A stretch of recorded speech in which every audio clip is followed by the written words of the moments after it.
You are listening to the People-Centric Podcast, where we talk through the toughest challenges that people face at work and give practical advice to fixing those challenges.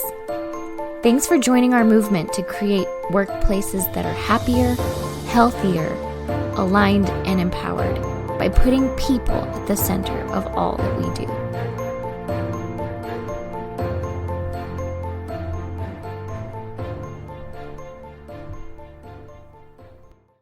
Hello, people-centric leaders. This is Diana Royalty. I'm on today with Bethany Taff. Hi, Bethany. How are you? She waved. I just waved. I'm doing excellent. Glad to be here. Excellent. And Stephanie Anderson. So you have the three women A team. Well, Ashley's not here. Oh, I know, we're but- just missing Ashley to complete our women A team. Our women A team. Yeah. But we have a fun topic. And as we were talking about this today, we all got fiery in different ways. So be ready for this spicy topic, which is the topic of AI work slop. All of us were talking about how we have gotten things from people that is 100% AI generated, copy paste sent without any human thought behind it. And the ones that we've gotten, we don't appreciate it. So we thought we'd talk about this today and see what you guys think about it and just sort of talk through some of the things. So Stephanie, you got a little fiery. I will start. I will try to avoid filibustering and getting too much on my soapbox, but we started talking about this and immediately, and if you want to watch this on YouTube, our faces are going to be great, I'm sure. But I was immediately like, blech, I do not like ChatGPT. I am an anti-ChatGPTer. And I'll say this, I'm going to try not to say, try not to soapbox here. It's not that I have a problem with AI as a technology necessarily, but a large piece of it is what we're going to talk about today. I feel like it is really hurting our critical thinking abilities as a culture. I do not like that people are using ChatGPT as Google and it knows everything about you. And I'm someone who I like my privacy. I go to links to protect my privacy, but also I really hate the environmental impact piece of ChatGPT and just any AI systems and all these massive data centers that are being built in our communities and the use of electricity and water and resources. I just don't like it. And so personally, I do not use ChatGPT. I'm maybe on it a couple times a year. I choose not to use it. So that's where I'm coming from here, folks. I don't like it. Well, yeah, but Bethany, just the boomer then. That's what I think. Yeah. If I am boomer, let me boom today, I guess. I don't know. Here, boomerang. Anyways. Yeah, no, because me and Diana were both like, listen, I do not hate ChatGPT. I do not hate AI. I do see the problems or potential problems with it. I see how it can make us rely too much on it and not use our brains for really simple things.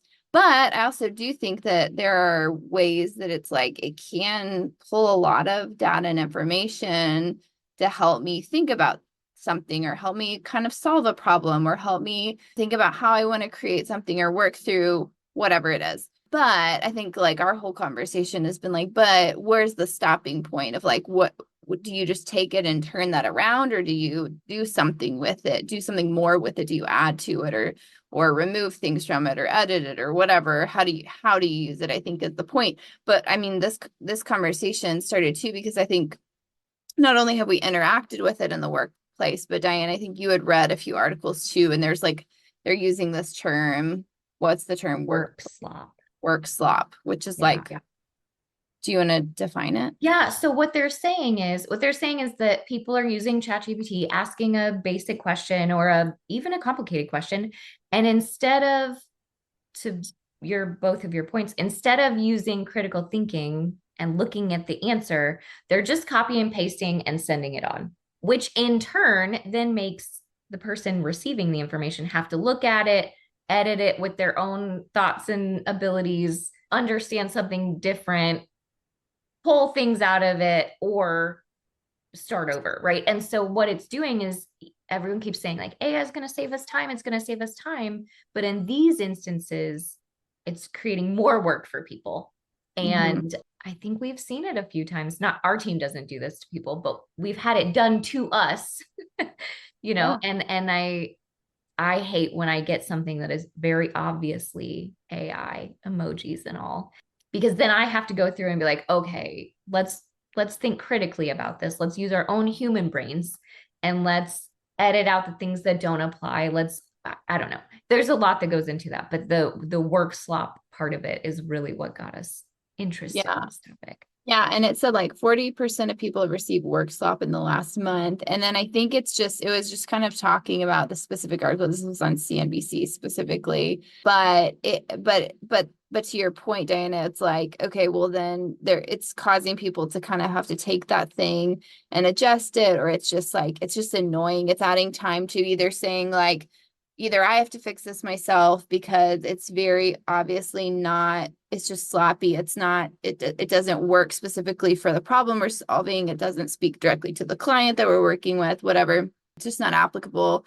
Or it's just kind of like, so either I have to do it or I have to send it back to the person who did it and say like, you have to fix this. Or like, maybe we just don't have time. So we just like let it slide and move on. And then that impacts like the quality of your work and your interactions with the people that you're working with.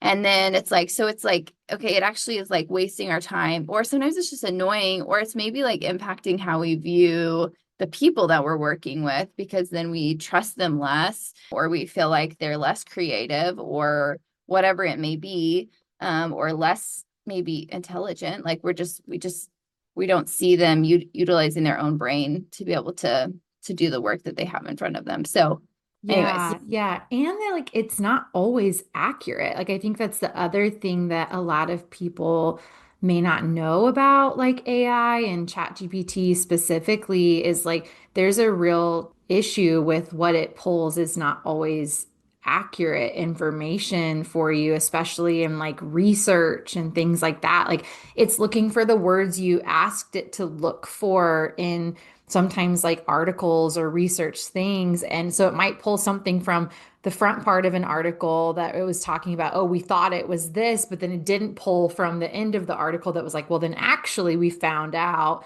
and there have been some high profile news stories about this. If you haven't missed this, of even like government officials putting stuff into Chat GPT and pulling reports from that. And then, it will cite the sources for you at the bottom. And somebody went through and cited the sources, and like half of them weren't even real, or it was pulling from studies that had been debunked a long time ago. And so it's called hallucinating. It's where like if AI can find enough pieces of information that make sense, it puts them together. And now any human being wouldn't pull those connections because you would see the discrepancies between them. Your brain would notice like, oh, well, this doesn't necessarily correlate to that, or this, because this is true doesn't mean this is true. And like that's the part of AI that it's still not good at. And to your point, Bethany, of like, so then when you get that work slot from somebody and you can see, because I think everybody's getting really good at identifying like AI in writing, especially. Like it doesn't sound quite human. Something's just a little off with it. And especially if you're using Chat GPT, it has a very specific formatting that it uses to pull information. Like you can always tell. But then we get it, and then it feels, again, it just feels like you didn't really put time toward it. So it can feel like annoying or even frustrating of like, gosh, like, did you really even put thought towards what we talked about and what I asked you to do? How important is this to you if you're not willing to dig into it? And then sometimes it's pulling stuff that's like, it's just kind of nonsense. Like it doesn't really make sense, or it's not quite accurate in what it's recommending or what it's putting together. And so, yeah, I mean, I think slop is a strong word, but in my mind at least, like it's totally the appropriate word because it's lacking a little bit of that like true critical thinking piece and like really evaluating something as a whole versus like this one sentence good, this sentence good, this sentence good. That doesn't make for like a great paragraph, you know? Yeah. Yeah. And to your point, I saw this exercise done with some high school students a couple weeks ago where the teacher had like 5 topics and said, Chat GPT, one of these 5 topics that you know the most about. And it was like Pokemon and skateboarding. And like, I don't know, there was like 5 topics. And so as the student, you chat GPT this on the topic you know the most about. And then she said, now tell me everything in the summary that is wrong. Because you know about this. So tell me everything that's wrong. And everyone found something that was wrong in the summary.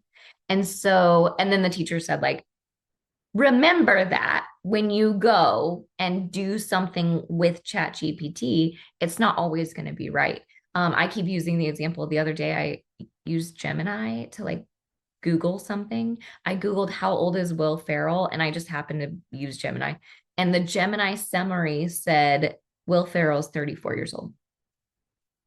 And I was like, bro, I'm 40. There is no way that Will Ferrell is 34. And what I think happened is that I'm pretty sure Elf came out when he was 34. And so, like, there's a ton of articles about him being 34 at the time he made Elf. And so, like, but the thing that popped up said Will Ferrell's 34. And if I had not used my human brain to think through that, I would just be like, oh, Will's 34, right? You have to have some discernment and some like understanding of what you're asking this thing, and then recognize that it is not accurate a lot of the time in a lot of situations.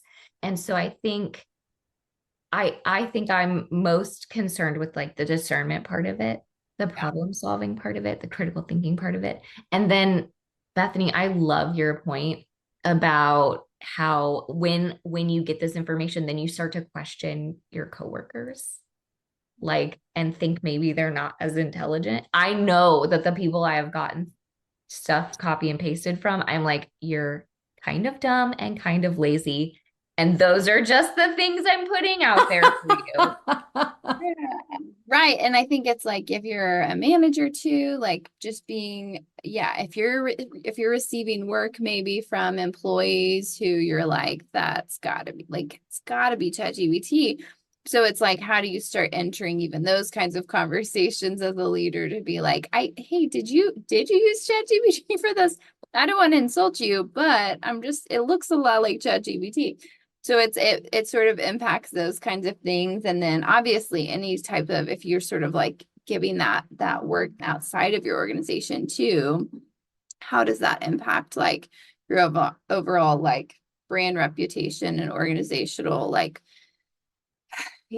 reputation and quality of the work? And man, it's like, you just have to be so aware of it. And I think people are not having a ton of integrity on that stuff. And is it going to be totally helpful for them? But I think like Diana, you were talking about the, like, how do you use it? How, like, what kind of prompts do you give to it to make it effective? And like, how can you make it work?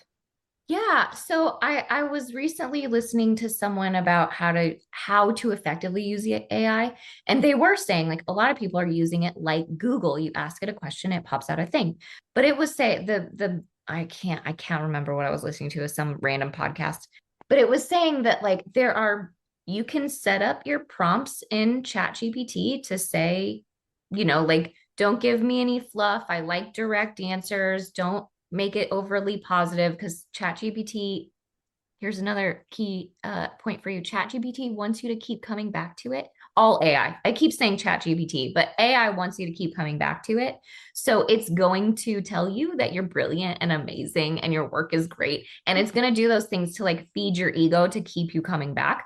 So just remember that part. But you can give it prompts like, look at this website. This is my brand. This is my, you can give it all of these prompts so that it understands you better. But the key to doing ChatGPT is to set it up well and say, like, I have this issue that I'm trying to solve. what questions would you ask me to help me solve this better? Or I'm trying to create this process. How would you go about doing that? And it will, if you're prompting it well, it will ask questions back to you to gather more information to give you a better answer. And I think too many people are just like, is this survey question good? Question mark. And then putting it in there, and then ChatGPT will give you an answer. It will give you an answer every single time. And instead of being really careful about those answers and discerning about those answers, people are just using those answers. So yeah, I think there's a right way to do it and a wrong way to do it. Yeah. Yeah. I mean, I totally agree with that. And again, I'm very honest, like I'm not a fan of a lot of these AI tools, but I do think part of it is because like they're not being used appropriately. Like they didn't create OpenAI ChatGPT. It wasn't intended to be like a Google search competitor. It was intended, like how you said, Diana, of like let it help you solve problems. It's not at a point where it can solve things for you. It can't execute things for you. And, Bethany, you said of like, it really is starting to become a quality issue. And I think that is probably what really bothers me the most when I get AI slop from somebody is you can tell like the quality is not up to par with what I know this human being is capable of creating. And that's usually why it frustrates me. And the word that comes to mind for me is like lazy, which is a word I don't like. But it feels like, wow, you just didn't put effort into this and you're willing to accept this level of quality now. And that's what's concerning to me. And like, even like seeing organizations who like for years and decades have talked about our commitment to quality of our product and our commitment to quality in here. And people have quality in their values statements. And then they're all just using AI slop. And I think it is creating tension in the workplace and that companies aren't talking about it enough to create some really clear guidelines around what we should and should not be using AI for at this point. And that, yeah, like it's, you shouldn't just be copying and pasting its response and saying, like, great, my work is done because of this.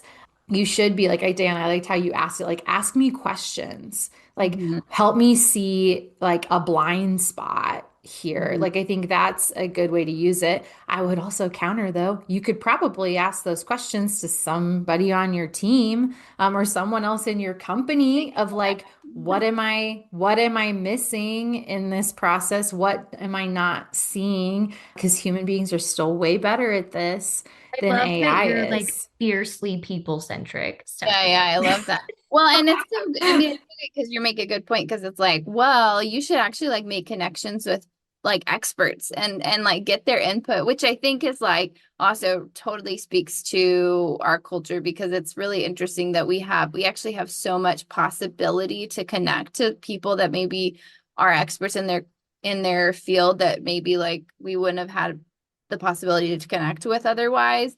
And also because of the technology, we isolate ourselves so much from people and creating true connections with people. So like because we like the quick answers, the immediate responses, like ChatGPT is so easy because we can just go to that. We don't have to like go through the process of trying to connect with somebody and then ask them those questions and be like, will they respond to me? And how do I build this relationship? Which is like a longer term, benefit instead of that immediate like gratification. I think the other irony when you're talking about like quality, the other irony is I have a friend I was talking to about how she's in marketing and she was just like marketing. It's like AI is impacting marketing so much as it is with so many industries. But what she said was that because of AI, people's expectations are like out of this world for the content or like or their marketing tactics or whatever the outcome is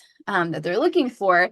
And that makes a lot of sense to me. So I think it's interesting because they're like, well, I can put into, ChatGPT what I'm wanting and it can kind of pop out this thing that I can utilize and put into action, and it's super high quality. And so if I can get that from ChatGPT, I expect something even better from like this marketing agency.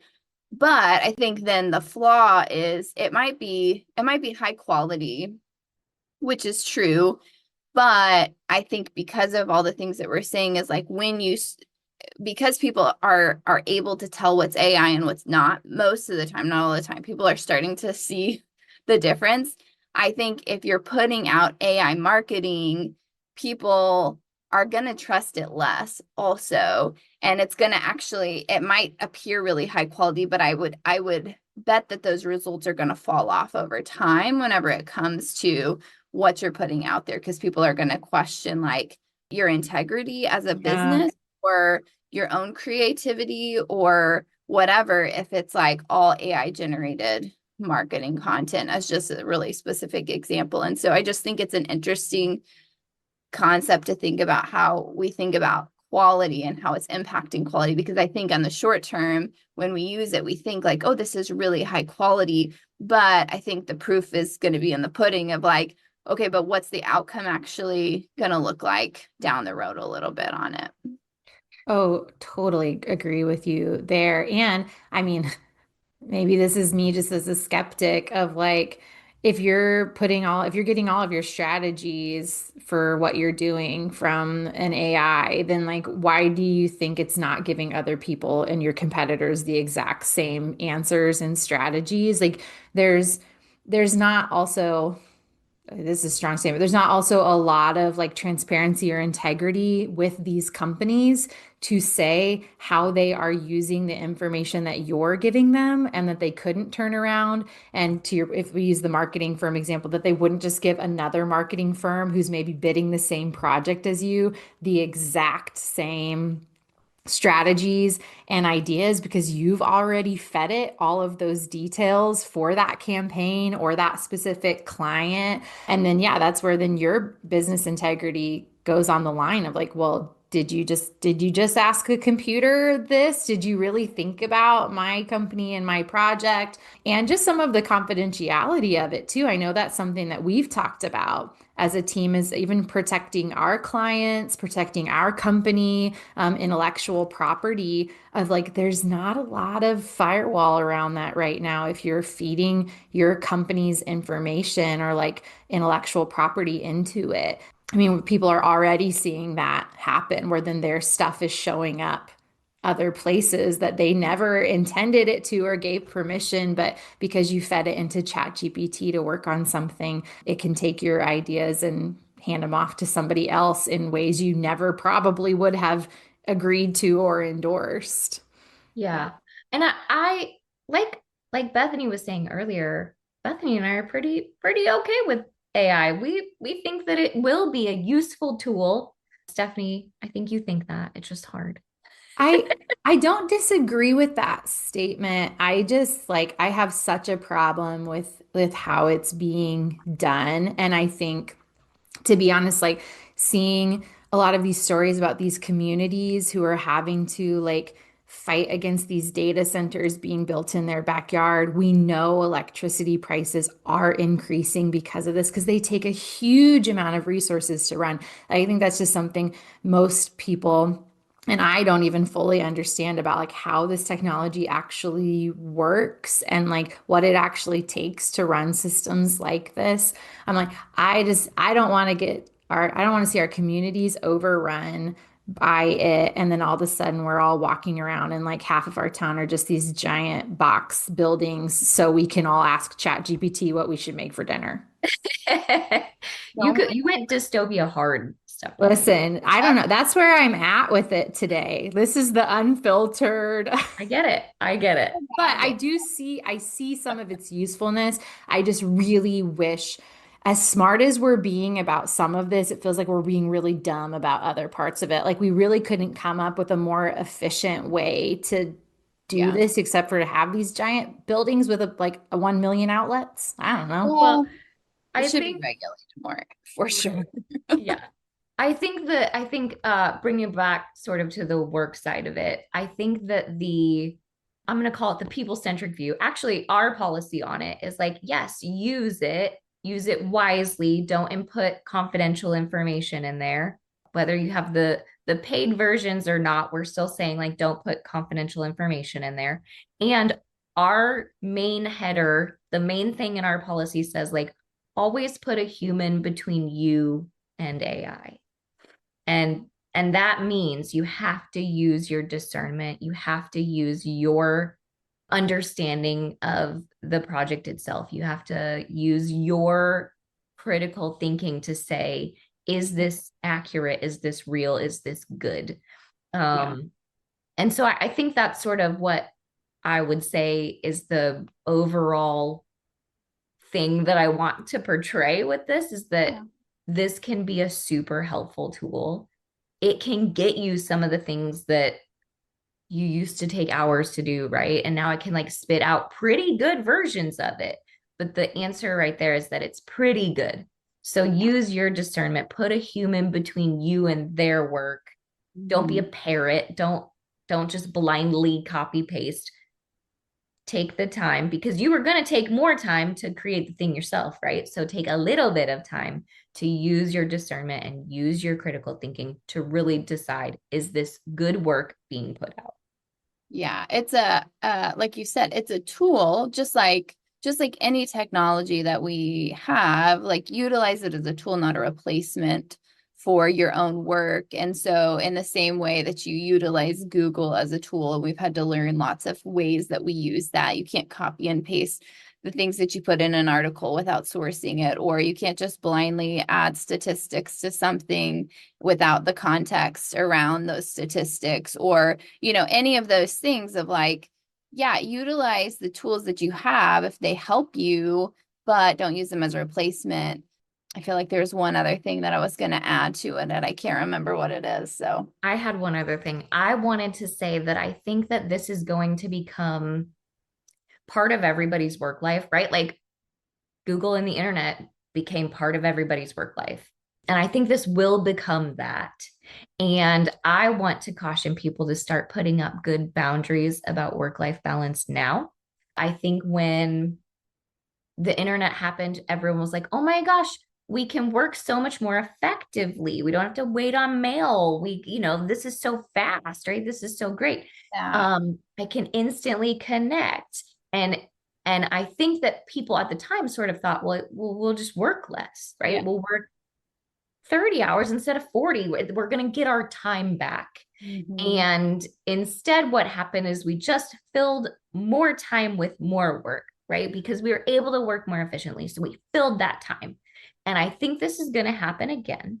And I want to caution people to start now thinking about their work-life boundaries and where they're going to say, I'm done working. This is my productivity level.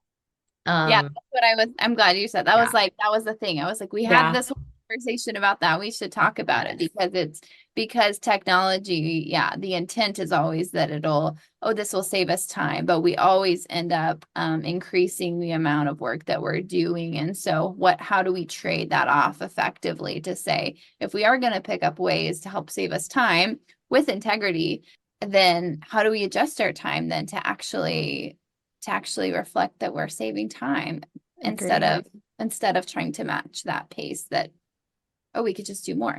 Yeah. And just like, I like how you both said that, like remembering at the end of the day, we are all still human beings and we all have our own like capacities. And what we've seen over time, like through humanity and industrial revolution and all of that is like, yeah, there's a lot of tools and technologies that have come in that help us accomplish more. But at the end of the day, you are still just one person. And it's okay to be honest about like what your personal capacity is. And when you're thinking about quality and integrity, to say like, yeah, like I really can't do more than this in a week and maintain some of those like quality integrity standards for myself or for our company. And it's really okay to be honest about those. I think there are going to be companies that will push those lines further and further. And I think we're going to see the quality of their products decrease. I think we're going to see trust in their brands decrease. And they might look like they're winning for a little while, but I think if we look at history and we know that some of these cycles repeat themselves, that, yeah, I think the companies that are going to stand the test of time and are still going to be great places to work are the ones that, like we're saying, is they create some boundaries around these tools. They understand that they still need human beings to do the work that they're doing. They still need human, brains and ingenuity, and heart behind all of this. So yeah, I think it's a good call out to make those boundaries really clear of like, what really are we capable of doing if we're living really, really true to our values? Yeah. And I don't think those have to be hours, right? I don't think you have to say, I've worked 50 hours, so I'm good. I think what you have to say is, I've created this level of productivity and accomplished Yeah. this many Yeah. things, and really tie like real metrics to that work so that you can show that you're productive and effective and efficient and high quality, instead of saying like, but I put in this many hours. Because I think people are going to start asking for more and more hours. I think it's just going to be like, how much can I get from you? And that should be a measure of productivity and quality, and not a measure of hours and time. Yeah. So there you go. We're not, well, most of us on this call aren't anti AI, Listen, but we're cautiously moving forward. yeah, I would just say I think you two are cautiously optimistic, and I'm just like cautious. I'm like, I don't feel super optimistic about it, but I'm like, I'm cautiously New. proceeding, New. like figuring it out. Yeah, but I don't like it a lot right now. It's Well, still and the other thing I haven't said, but I don't like it. I just feel like I can't ignore it. Thank you, Diana, Yeah, for yeah. I don't really love technology. I'm kind of burnt out on all of it. I'm getting old, guys. I don't know. I think I'm getting old. I don't know. I'm You just can sort of boomer done. with me today. Yeah. I've been touching a lot of grass. I'm sort of over it. But I do know that I can't look the other way. There have been some Yeah. technologies that I'm like, I can just ignore that. And this, I'm like, it's way too far down the road. I can't ignore it. And I need to know how to use it and how it's going to affect my life. So I'm trying to figure all of those things out and do that well, but I don't love it. I Yeah. like some of it. I like some of it. But Okay. yeah, I think there's got to be, I think I said this before to you all. I think that there are parts of it that it's like, it's got to change. There's got to be some regulation. I think there's adjustments that have to be made to the technology for it to be helpful and successful and beneficial to society long term for sure. Yeah. Yeah. Anyways. Yeah. Well, that's what we have to say on this particular Workslop topic. It sounds like we could talk a lot more about what's happening in this realm. And I guarantee there's experts out there that would completely disagree with us and have completely different ideas and thoughts. And we welcome all of that. But if you guys have any questions about this, or have a topic you want us to discuss, listen to the outro. It will it will tell you how to get a hold of us. But otherwise, we are so thankful that you join us for these every week, and we will listen and hear you guys next week. Thank you for listening to the People Centered Podcast. We are so grateful for you joining us every week. If you like this content, please like and subscribe.